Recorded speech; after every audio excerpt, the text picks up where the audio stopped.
Bismillahirrahmanirrahim. Assalamualaikum warahmatullahi wabarakatuh.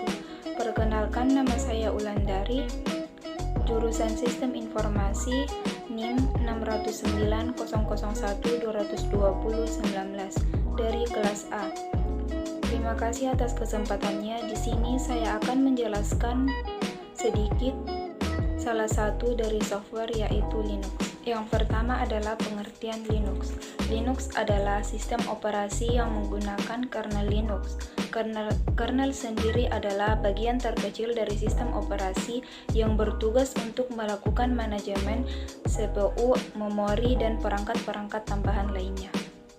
Dalam penerapan Linux tidak hanya sebatas digunakan pada smartphone atau komputer saja, melainkan di berbagai jenis perangkat keras seperti mobil, peralatan rumah tangga, desktop rumah, hingga server perusahaan pun menggunakan Linux sebagai sistem operasinya.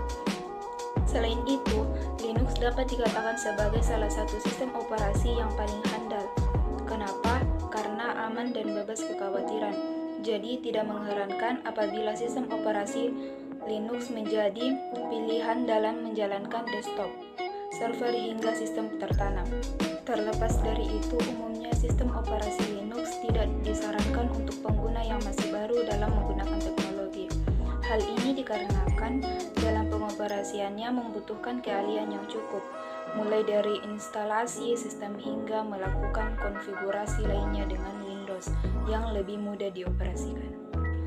Yang kedua yaitu sejarah Linux. Pada tahun 1991, Linus Benedict Torvalds mulai mengembangkan sistem operasi Linux yang mirip dengan Minix, di mana Minix tersebut merupakan sistem operasi turunan dari Unix. Tahap pembangunan Linux dilakukan saat Torvalds masih menjadi mahasiswa di Universitas Helsinki dengan mengerjakan kernel sistem operasinya sendiri, yaitu kernel Linux. Awalnya Torvalds melakukan pengembangan kernel Linux di Minix, kemudian beralih pada sistem operasi Linux. Kira-kira di tahun 1994, Richard Stallman dan VSV membuat sistem operasi yang mirip dengan Unix. Sistem ini dinamai dengan sebutan GNU.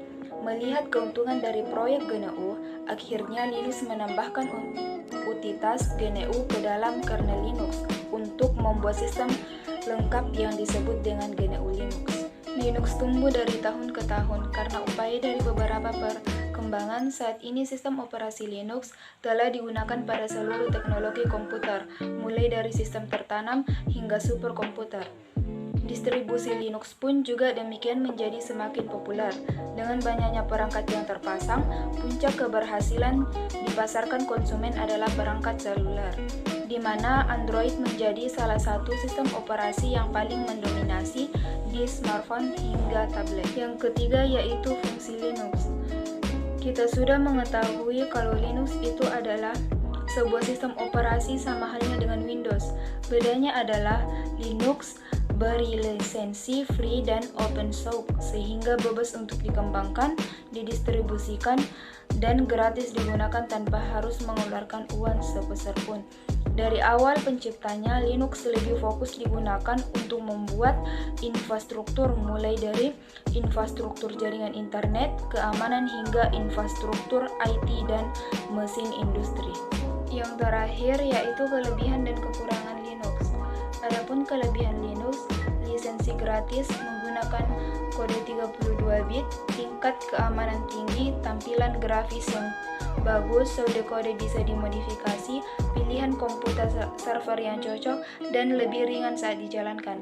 Adapun kekurangan Linux, butuh keahlian lebih, minimnya dukungan software, proses instalasi, dan konfigurasi yang sulit. Sekian dari saya. Apabila ada kesalahan kata, mohon dimaafkan. Wassalamualaikum